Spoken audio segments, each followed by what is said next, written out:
Yeah.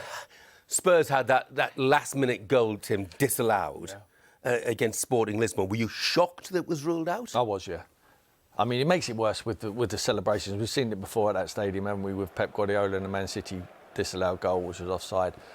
I mean, for me, when I looked at it, I mean, time and time again, I was thinking it looks like he's heading that ball back towards Harry Kane, and he gets a deflection off the defender, and Harry tucks it away.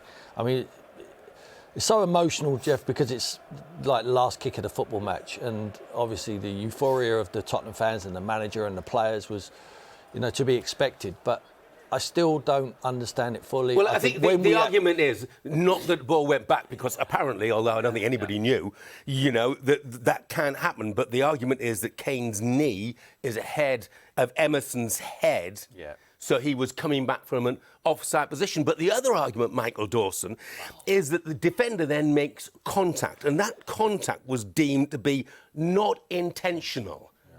So it didn't interfere with play. It didn't mean that that Kane would have been onside. How the heck can a defender in that position not be making intentional contact? Of course it's intentional. What's he doing there otherwise? I'm with Tim. I can't believe it was ruled out, and we were upstairs. We were having a big debate about this, the ball coming backwards and his knee being offside and all these things.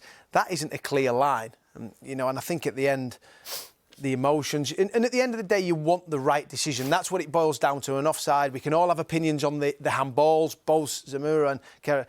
This one, Harry Kane's knees ahead of the defender. It's a bizarre decision. You're probably never going to see the ball looks like it's in line, so you think, well, that's nigh on impossible.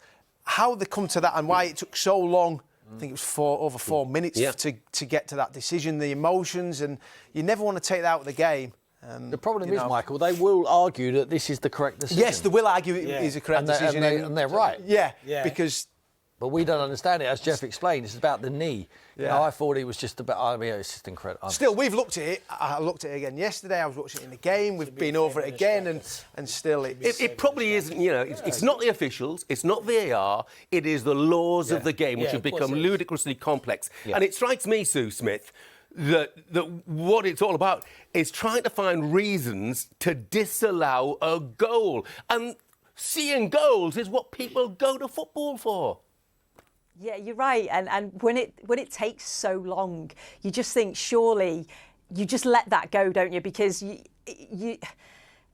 we want to see goals, like you say, and the emotion, you could see the emotion, and you can understand why managers get so frustrated. It has such an impact. Now Spurs have to go and get a result. They can't rest and rotate. Well, that then affect the Premier League. So they will say that it's factual and they've got to the right decision in the end. But when it takes 4 minutes, and when you see it going back sort of 3 or 4 phases, and you think, well, surely, you're looking for a foul. If it's not a foul, is there an offside? And you're looking for all different things to try and rule out the goal.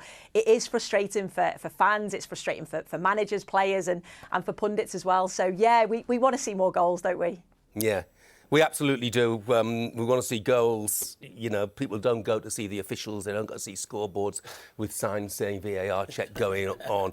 The lawmakers, some of whom have no feel for the game whatsoever, have blinded themselves with technology, and it's become a massive issue within the game. At least that's my view, Boydie. I agree with you. I mean, I think, IFAB are the ones who make up the rules, but, I couldn't tell you. I mean, I know my football. All of us know football. You couldn't tell anybody. None of us will know any that's connected with IFAB. But, we won't be the only country where, you look at referees and officials get absolutely, the abuse that some of them get every single week.